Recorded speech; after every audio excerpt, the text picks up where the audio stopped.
Hi friends, welcome to Nisha வீட்டு விருந்து. இன்றைக்கி நம்ம பார்க்கக்கூடிய வீடியோ வந்து பக்ரீத் அன்னைக்கு போட வேண்டிய வீடியோங்க. என்னால் அன்றைக்கி போட முடியல, அதனால தான் இன்றைக்கி நான் அப்லோட் பண்ணுறேங்க. நான் இன்றைக்கி ஒரு 1.5 கிலோ மட்டன் எடுத்துருக்கீங்க. நல்லா வாஷ் பண்ணிக்கோங்க. வாஷ் பண்ணிவிட்டு அதில் ஒரு 2 கைப்பிடி அளவுக்கு நம்ம கேர்டு போட்டு நல்லா பிசைஞ்சு வச்சுக்கோங்க. அதே மாதிரி இந்த பக்கம் பல்லாரி, புதினா, மல்லி, பச்சை மிளகா, தக்காளி எல்லாமே நம்ம ப்ரிப்பேர்டாக வச்சுக்கோங்க. ஏன்னா நம்ம வந்து அடுத்தடுத்து பண்ணும்போது நம்ம மறந்துடுவோம். இஞ்சி பூண்டு பேஸ்ட்டு நம்ம இப்போ வந்து சேர்க்க போகிறோம். இதில் மட்டனில் வந்து இஞ்சி பூண்டு பேஸ்ட்டும் கொஞ்சம் வந்து தனி மிளகாத்தூளும் உப்பும் சேர்த்து நல்லா பிசைஞ்சு வச்சுக்கோங்க. நல்ல அது வந்து எல்லாத்துலேயுமே படணும், அந்தளவுக்கு நல்லா பிசைஞ்சு வச்சுக்கோங்க.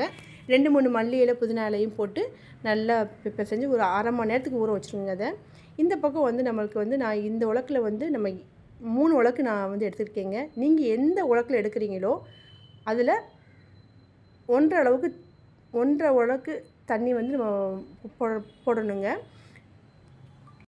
நம்ம அரிசியை வந்து எப்படியும் ஒரு 20 நிமிஷமாச்சும் நம்ம வந்து ஊற வைக்கணுங்க. இந்த பக்கம் நம்ம பிசைஞ்சு வச்சோம் இல்லையா, அதை அப்படியே எடுத்து அந்த மட்டனை ஒரு குக்கரில் கொஞ்சம் அந்த மட்டன் மூழ்கிற அளவுக்கு தண்ணி ஊற்றி ஒரு 2 விசில் வச்சுருவோங்க. இந்த பக்கம் இன்னொரு குக்கரை வச்சுக்குவோம். வச்சு பட்டை, ஏலக்காய், கிராம்பு இதை மட்டும் என்ன பண்ணோம், ஒரு 2-3 பல்லாக நம்ம வந்து இடிச்சுக்கிட்டு அது சேர்ப்போங்க. ஏன்னா அப்படி போடுறப்ப கொஞ்சம் வாயில் வந்து கடிப்படும் இல்லையா, அதனால் சொல்கிறேன். இதுனா நம்ம கொஞ்சம் இது பண்ணி இது பண்ணோம், சாப்பாடில் நம்ம வந்து அது வந்து டிஸ்டர்ப் ஆகாது. இதை நல்லா பொடி பண்ணி வச்சுக்கிட்டு ஒரு பெரிய குக்கர் எடுத்து வச்சு நல்லா சட்டி காஞ்சதுக்கப்புறம் தேவையான அளவு எண்ணெய் ஊற்றிக்கோங்க. நான் இப்போ வந்து இந்த கேர்டில் போட்டிருக்க இலை பேர் வந்து ரம்ப இலைன்னு சொல்லுவாங்கங்க. நான் அது வச்சுருக்கேன். இந்த ரம்ப இலை பற்றி உங்களுக்கு நாங்கள் வீடியோ எண்டில் சொல்கிறேங்க. இப்போ நல்ல சட்டி காஞ்சதுக்கப்புறம் இந்த பட்டை, கிராம்பு, ஏலக்காய் போட்டு தாளிஞ்சதுக்கப்புறம் நல்லா பல்லாரி நம்ம எவ்வளோ இது பண்ணிக்கோமோ, நான் 1/2 kg எடுத்துருக்கேங்க. 1/2 kg நல்லா ஸ்லைஸ் பண்ணி வச்சு நல்லா வதக்குங்க. இந்த பிரியாணிக்கு இந்த ஹைலைட்டே இந்த ஆனியன் தாங்க. நல்லா ப்ரௌனிஷ் ஆகணுங்க.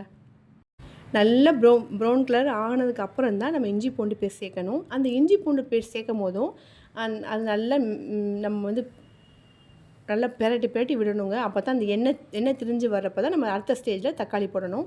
தக்காளி போட்டு நல்லா அதையும் போட்டு நல்லா வதக்கணும். வதக்கிற போது அது நல்லா உங்களுக்கு வந்து ஒரு லேகிய பதத்துக்கு நல்லா ஒரு ஜாம் மாதிரி வரணுங்க. அந்த அளவுக்கு வந்தால் தான் நம்மளுக்கு வந்து கரெக்டான ஸ்டேஜில் இருக்குதுன்னு அர்த்தம். அடுத்து வந்து நம்ம வந்து இந்த கேர்டு வச்சுருந்தோம் இல்லையா, அந்த கேர்டை வந்து அதில் போட்டு நல்லா வதக்குங்க. ஏன்னா அந்த கேர்டு தான் நம்மளுக்கு வந்து இந்த சாப்பாடில் ருசி தரதே இந்த கேர்டு தாங்க. நல்ல ஒரு கைப்பிடி புதினா, ஒரு கைப்பிடி மல்லி அதையும் போட்டு நல்லா இது பண்ணுங்கள். இதுதான் இந்த மசாலா தாங்க மெயினே. இதை நல்லா ஸ்டெப் பை ஸ்டெப்பாக நான் போட்ட மாதிரி செஞ்சுருங்க, கரெக்டாக இருக்குங்க உங்களுக்கு. அடுத்து வந்து கேர்டு போட்டதுக்கப்புறம் பிரியாணி மசாலா போட்டிருக்கேங்க. இந்த பிரியாணி மசாலா நம்ம ஹோம்மேடாக பண்ண பிரியாணி மசாலா தாங்க. இது எப்படி பண்ணுறதுன்றது நான் அடுத்தடுத்த வீடியோவில் உங்களுக்கு இன்ஃபார்ம் பண்ணுறேன். நம்ம வந்து இந்த மட்டன் வேக வச்சோம் இல்லையா, அதில் வந்து 2 விசில் ஆனதுக்கப்புறம் அதை எடுத்து பார்ப்போம். எடுத்து பார்த்துட்டு நம்ம வச்ச மட்டன் வந்து நல்லாவே வெந்திருக்குங்க. அதில் இருக்க தண்ணியை நம்ம வந்து வேஸ்ட் பண்ணக்கூடாது. அதை வந்து நம்ம என்ன பண்ண போகிறோம், அளவு தண்ணியாக வைக்க போகிறோங்க. நம்ம வந்து நல்லா வதக்கினதுக்கப்புறம் ஒரு ஜாம் மாதிரி நல்லா வதங்கணுங்க. அந்த ஸ்டேஜ் அப்போ நம்ம இந்த அளவு தண்ணி ஊற்ற போகிறோம்.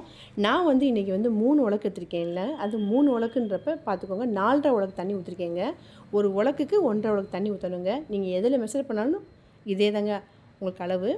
அப்புறம் வந்து நம்ம வந்து அந்த தண்ணியை போட்டதுக்கு அப்புறம் தான் நான் வந்து கறியை போட்டிருக்கேன். ஏன் அப்படி போட்டிருக்கேன் அப்படின்னா, நம்ம வந்து வதங்கும் போதே அந்த கறியை நம்ம போட்டுருக்கலாங்க. ஆனால் நம்ம பச்சையாக நம்ம பாயில் பண்ணாமல் இருந்தால் அப்படி போடலாம். நம்ம பாயில் பண்ணனால தண்ணி போட்டதுக்கப்புறம் தான் நான் வந்து மட்டன் போட்டிருக்கேன். ஏன்னா கறி வந்து உடஞ்சிரும் இல்லையா, அதனால். நல்லா கொதிக்கணுங்க. இப்படி கொதித்து வர்றப்ப நம்ம ஊற வச்சுருக்கோம் இல்லையா, அலசி ஊற வச்சுருக்கோம்ல, அந்த அரிசியை நல்லா கலந்து விட்டு வேணுங்கிற அளவுக்கு நம்ம வந்து உப்பு போடணுங்க. நல்லா போட்டு இது பண்ணாமல் லைட்டாக மெதுவாக கலந்து விடணும். அரிசி வந்து உடஞ்சிடக்கூடாதுங்க. இப்படி அரிசியும் தண்ணியும் ஒன்றா வரணுங்க. ஒன்றா வர்றப்ப இந்த பக்கம் நல்ல ஒரு அடிகனமான தோசைக்கல்லை வச்சு அதுக்கு மேலே வந்து தம்முக்கு வச்சுட்டேங்க.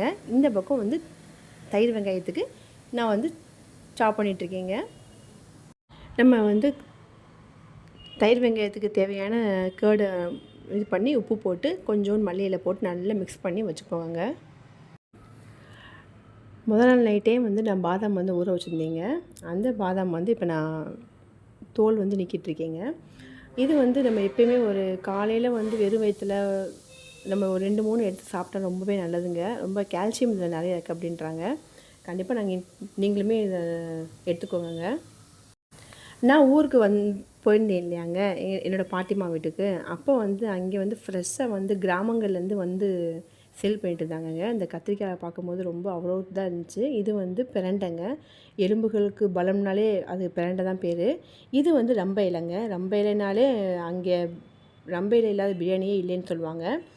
இப்போ இங்கே வந்து நான் வந்து 2 வகையான கருவாடு வாங்கியிருக்கேங்க. என்ன கருவாடு அப்படின்னா, நெத்திலி கருவாடு.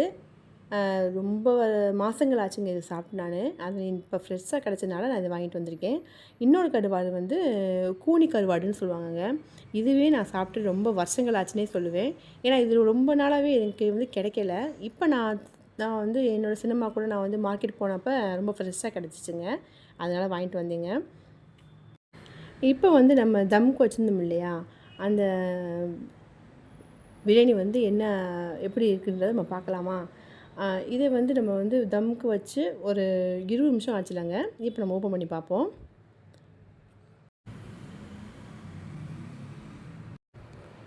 அருமையான பிரியாணி ரெடி ஆயிடுச்சுங்க. லைட்டாக நீங்கள் என்ன பண்ணணும், நம்மளோட ஒரு 2 ஸ்பூன் நெய் மட்டும் நல்லா இது பண்ணி ஒரு கிண்டு சைடை தாங்க கிண்டணும். நேராக அப்படி கிண்டிடக்கூடாது, அரிசி வந்து உடஞ்சிரும். அருமையான பிரியாணி ரெடி ஆயிடுச்சுங்க. அவ்வளோ டேஸ்ட்டாக இருக்குங்க. இந்த மட்டன் வந்து அந்த மசாலாவில் அந்த நல்லா ஒரு மிங்கிலாகி சூப்பராக இருக்குங்க. இதே மாதிரி நீங்களும் செஞ்சு பாருங்கள். அது மட்டும் இல்லாமல் கொஞ்சம் கூட அடிப்பிடிக்கலைங்க. அவ்வளோ நம்ம பார்த்து தம் விடுறதாங்க நமக்கு முக்கியம். 20 நிமிஷம் இல்லாட்டி ஒரு 1/4 மணி நேரத்துக்கு மேலே 20 நிமிஷத்துக்குள்ளே நம்ம பண்ணுவோங்க. அதுக்கு மேலே வச்சோம்னா ரொம்பவே இதாகிரும். கரெக்டான ஸ்டேஜில் நம்ம எடுத்துருக்கோம். இதே மாதிரி நீங்களும் ஃபாலோ பண்ணுங்கள். இப்போ பாப்பாவோட காலேஜ் ஃப்ரெண்ட்ஸ்களுக்காக இப்போ நான் பாக்ஸில் எடுத்து வச்சுட்ருக்கேங்க. அதாவது என்னோடய குக்கிங் தான் அந்த பிள்ளைங்களுக்கு ரொம்பவே பிடிக்கும். அவங்களுக்காக தான் ஒரு 2, 3 பாக்ஸில் வந்து நான் பேக் பண்ணி பாப்பாக்கிட்ட அனுப்பிட்டுருக்கேங்க. நிறைய பேர் என்கிட்ட கேட்டிருந்தீங்க, இந்த கூனி கருவாடுனா என்னங்க அப்படின்னு கேட்டிருந்தீங்க. இந்த கூனி கருவாடு பற்றியும் அப்புறம் வந்து பிரண்டையை பற்றியும் நீங்கள் நிறைய பேர் கேட்டிருந்தீங்க. இது ரெண்டு பற்றின வீடியோவுமே நான் ஒரு மினி வீடியோவாக நாங்கள் போடுறேன். அது மட்டும் இல்லாமல் இப்போ நான் செஞ்ச மாதிரி நீங்களும் செஞ்சு பார்த்துட்டு எப்படி வந்துச்சுன்றதை எனக்கு நான் உங்களுக்கு கண்டிப்பாக ரெஸ்பான்ஸ் பண்ணுறேன். அதே மாதிரி இது மாதிரி உங்களுக்கு தெரிஞ்ச ரெசிபிஸும் எனக்கு கொஞ்சம் ஷேர் பண்ணுங்கள். அடுத்து ஒரு இன்ட்ரெஸ்டிங்கான வீடியோவில் பார்ப்போங்க. Bye friends.